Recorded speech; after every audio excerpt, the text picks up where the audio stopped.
ನಮಸ್ಕಾರ ವೀಕ್ಷಕರೇ, ಕಲ್ಪತರು ನ್ಯೂಸ್ಗೆ ಸ್ವಾಗತ. ಪಾವಗಡ ತಾಲೂಕು ನಿಡಕಲ್ ಹೋಬಳಿಯ ಚನ್ನಕೇಶವಪುರ ಗ್ರಾಮದಲ್ಲಿ ಕಾಮಣ್ಣನ ಹಬ್ಬ ಅದ್ದೂರಿಯಾಗಿ ನಡೆಯಿತು.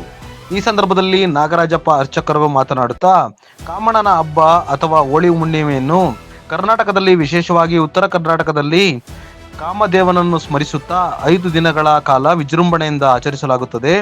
ಶಿವನ ಕೋಪಕ್ಕೆ ತುತ್ತಾಗಿ ಕಾಮದೇವನು ದಹನವಾದ ದಂತಕಥೆಯನ್ನು ಆಧರಿಸಿದ ಈ ಹಬ್ಬದಲ್ಲಿ ಬಿದಿರಿನ ಕಾಮಣ್ಣನ ಮೂರ್ತಿಗಳನ್ನು ಪ್ರತಿಷ್ಠಾಪಿಸಿ ಬಣ್ಣದ ಆಟವಾಡಿ ಕೊನೆಯ ದಿನ ಕಾಮಣ್ಣನನ್ನು ದಹಿಸುವ ಮೂಲಕ ಆಚರಿಸಲಾಗುತ್ತಿದೆ ಎಂದು ತಿಳಿಸಿದರು.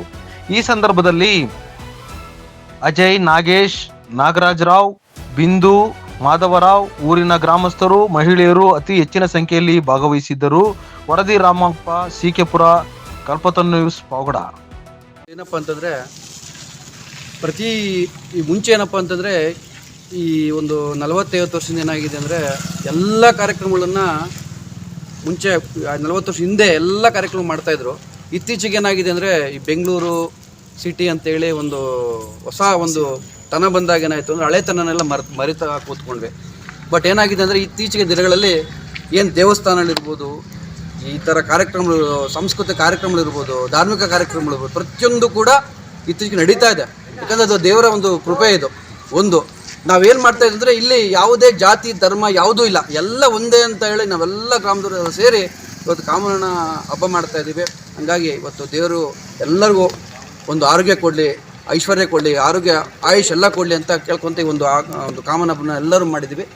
ಎಲ್ಲರಿಗೂ ಒಳ್ಳೇದಾಗಲಿ ಅಂತ ಈ ಸಂದರ್ಭದಲ್ಲಿ ನಾನು ಕೇಳ್ಕೊತಾ ಇದ್ದೀನಿ. ನಮ್ಮ ನಾಗರಾಜ್ ಅವರು ಹೇಳ್ತಾರೆ, ಹೋಳಿ ಅಂತಂದರೂ ಕೂಡ ಇದು ಕಾಮಣ್ಣನಲ್ಲಿ ಬಣ್ಣಗಳನ್ನು ಎರಚಾಡ್ಕೊಂಡು ಮಾಡ್ತಕ್ಕಂಥದ್ದು ಹೋಳಿ ಹಬ್ಬ. ಈ ಹೋಳಿಕಾ ಅಂತಕ್ಕಂಥ ಒಂದು ದೇವತೆಯನ್ನು ಆರಾಧನೆ ಮಾಡೋದ್ರಿಂದ ಹೋಳಿ ಹುಣ್ಣಿಮೆ ಅಥವಾ ಕಾಮಣ್ಣುಣ್ಣಿಮೆ ಅಂತಕ್ಕಂಥದ್ದು ಎರಡೂ ಪ್ರಸಿದ್ಧಿಯಲ್ಲಿ ಇದೆ.